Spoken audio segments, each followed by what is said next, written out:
How's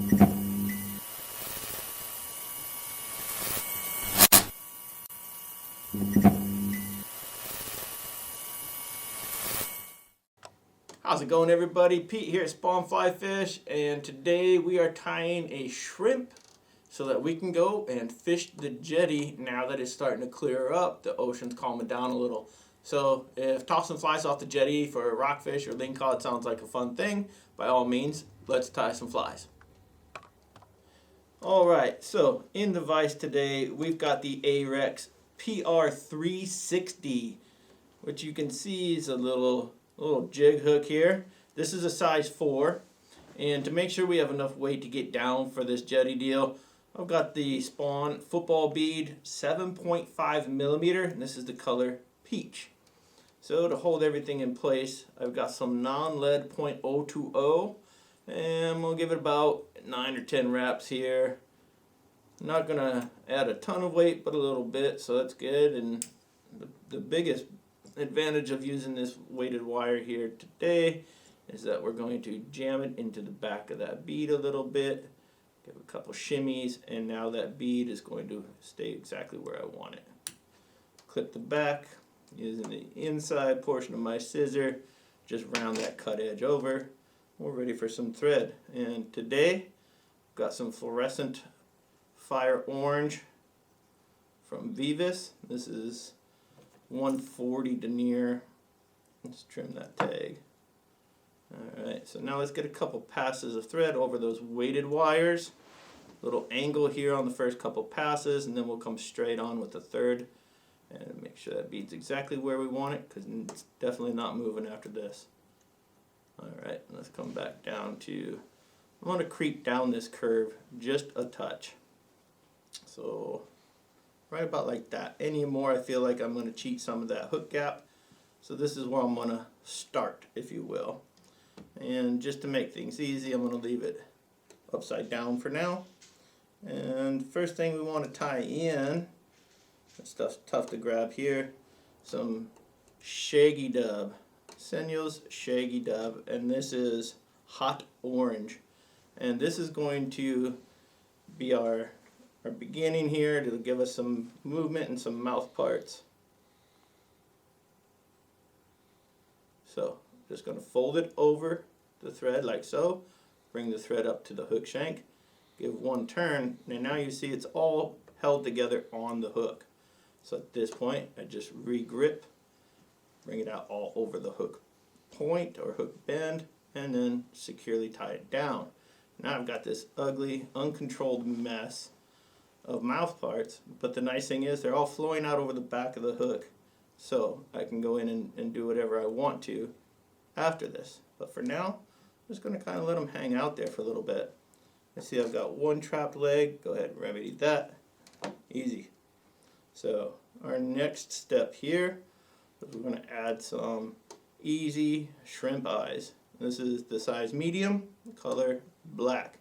Now when I put these on here, I want to utilize the absolute most I can out of these to get those eyes out as far as possible. Give myself just a little bit of an angle on that first wrap and get it started. I see a little leg trapped there, but that's okay.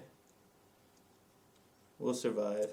Alright, now I'm just going to loosely wrap this up, making sure I keep that on top of the shank as much as I can there, so that the eyes are even on both sides, and tie it all back down again. So now we've got those mouth parts sticking out there, got some nice looking eyeballs, nothing to it, and trim out that leg. Alrighty, let's come back up here again, and now for the body of this fly, I'm going to be using some Spawn Simi seal, but I'm going to use it in a loop. So at this point I'm going to get my loop ready, and then it'll be out of the way as we add some legs here, but it'll be ready for me all the same. So get that tied in exactly where I want it, and then I've got a little dial on here. I'm just going to loop that loop onto the dial and then come back up. So The reason I'm coming all the way back down and all the way back up with my thread on every pass, I want to keep this underbody even. If anything, I want just a slight bulk toward the front there. Alright, so got some Grizzly Flutter legs, and this is the color bone. We're going to do 3 legs here per side. So all I'm going to do, I'm not going to measure everything real exact or anything like that. I just want to get them tied in. So I'll do my side first. I'm going to leave them longer than I think I'll need them. 1 soft wrap, a little positioning, and then I'll just continue to tie toward the hook bend. And I don't need to go all the way to my previous thread wraps, just very close. Alright, so at this point I'm ready to come to your side. I'm going to grab my legs here, as you see that last thread wrap. As I pull the legs over and toward the rear, I'll just grab it with a thread wrap. Now they're not going to bounce on me and move anywhere. I can slightly turn my vise, match up where those legs sit so that it corresponds with the other side. And just for a little less frustration, I'll cut the bulk of those. And so now we're looking at mouth parts, eyes, legs, everything in line. Nothing to it. So now let's get that thread all the way back to the bead, and let's get some dubbing. Alright, so let's bring this loop down here. As you can see, it's going to be a little tricky with those legs already tied in. So I'll just give you some warning here ahead of time. Be patient. Undo that loop so that it's open, and then if you simply tilt your vise, you'll have access to this loop without having the interference of these legs. So I've got my shmain here. I'm going to go ahead and get that onto my loop, and then it's ready. And then when I'm ready to fill it, I just open the clamp, opens the loop, ready to go. So I've got some spawn Simi seal in the Ghost Shrimp UV Orange. I've already got mine staged out into a little ladder of material that is roughly 3.5 inches in length. Not the material fibers themselves, mind you, but the stack of these fibers is roughly 3.5 inches. So once I've got that in there and I'm happy with its placement, I'll go ahead and spin this up. And keep those legs out of there. We need the movement of the legs, but we don't want them in our loop. That'll be a different fly. And again, it's a bit tedious, but it's worth it. Just keep popping those legs out of the fibers of that dubbing because it's grabby. And we're almost spun up. Of course, after we spin this up, we're going to hit it very quickly with just a little brush here. I'm using the Swiss CDC brush. Brush out all those fibers so that we get a lot of movement in that body. So whether we're stripping or it's in the paws, there's always movement in this fly.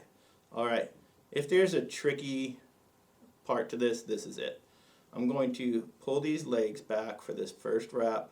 I want the first wrap of this loop to be in the front of my legs, and this simply keeps everything separated on the front end of the fly or head end, even though it's in the tail.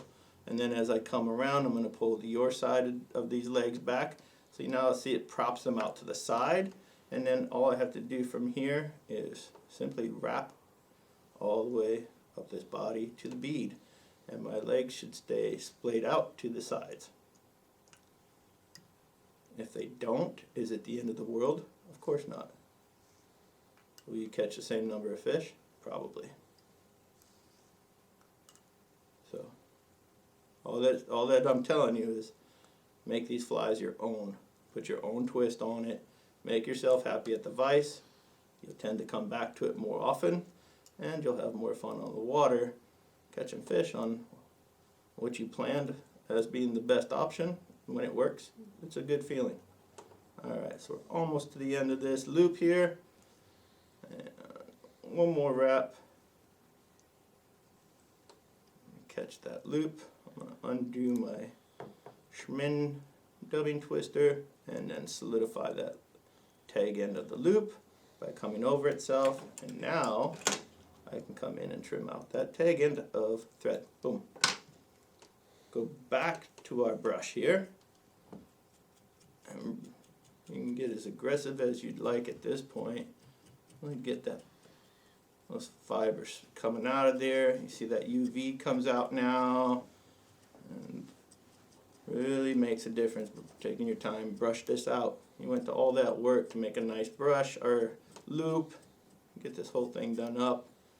All right, a little finger comb action here, looking good. So next step, we've got some Bucktail. And I happen to dye this one to get close to that peach color. And if you don't have access to a peach bucktail, Hareline has a pastel orange that is very, very close to this and is absolutely lights out. By all means, sub in whatever's close, or if you're going to be fishing a specific color shrimp, match it up to that. Tan, pink, any of that should work just fine. Alright, so as you can see, I'm not stacking this bucktail. I'm just leaving it raw so that I get some different length fibers here. And I'm coming out over the end of the eyes and just past where the mouth parts are and all that good stuff. So nothing crazy, pretty small profile, just a little bit beefy so that those fish have something to see and when that water is maybe not the most ideal. Alright, so I'm keeping that bucktail right on top of the fly. At this point, I've still got another wrap or two of thread, so before I finish completely, I'm going to divide those bucktail fibers out over both sides of that hook point, and then I can finish tying down. So as you can see, this is going to be a pretty significant thread head or thread neck, and I'm okay with that because anytime you can incorporate a hot spot, be it a bead, a material, or just the thread itself, it's going to play to your advantage. So get those all trimmed out. And at this point, if you wanted to put a drop of super glue on those bucktail fibers, by all means do so. This is all about tying the toughest fly we can. Alright, one last element to put in here as a topper, if you will. I've got some dyed peacock eyed sticks, and this is from Nature's Spirit, and this is their rusty orange. And so I'm going for somewhere in between 8-10 fibers maybe. Again, nothing exact, it's just a look. So I've tied quite a few of these. I know the look I'm going for, but it might not be the look you want. Alright, so I'm just going to match up and maybe go 1/8 to 1/4 inch past where our bucktail ends, and then I'm going to hold these vertically so that as I take this first wrap of thread, it brings it down and lays it exactly on top like so. So I stack that little wall and then take the wall down all at one time. Alright, trim these guys out and really hammer down these last few thread wraps here. Don't be shy. Alright, that's a strong bug. So let's get some whip finishes in here.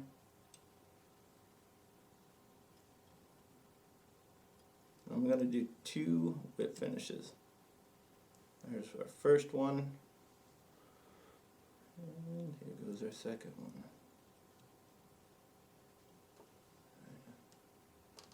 Beauty. Trim that thread. And at this point, let's really solidify all of our work here and just get a nice coat of Loon Hardhead Clear. A nice head cement for all your fly duty. And spread that around in a nice even coat. And on jetty flies or anything saltwater where the fish are more aggressive, the conditions are more corrosive, by all means, it's okay to let this dry and come back in the evening or the next day and give it a second coat. Alright, and there you have it. There's the jetty shrimp. I'm going to let this dry here for another couple seconds, and I'm going to dip this in water and show you what it looks like wet. So hang tight. Alright, so that's about as patient as I can be waiting for this glue to dry. Let's pop this bad boy out for a second. I've got my handy dandy water here off to the side. Dip this guy a little bit in here. Let me separate the legs back out.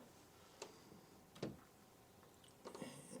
let's toss it back in there. Alright, and there you have it. Pretty streamlined. Nice body. Got moving parts with the rubber legs. You also have the mouth parts that when they're in the water will still wiggle and move too. All you have to do now is be ready for some tacos. Alright, hope you guys enjoyed this one. If you did, please hit like and subscribe, and we will see you guys on the water.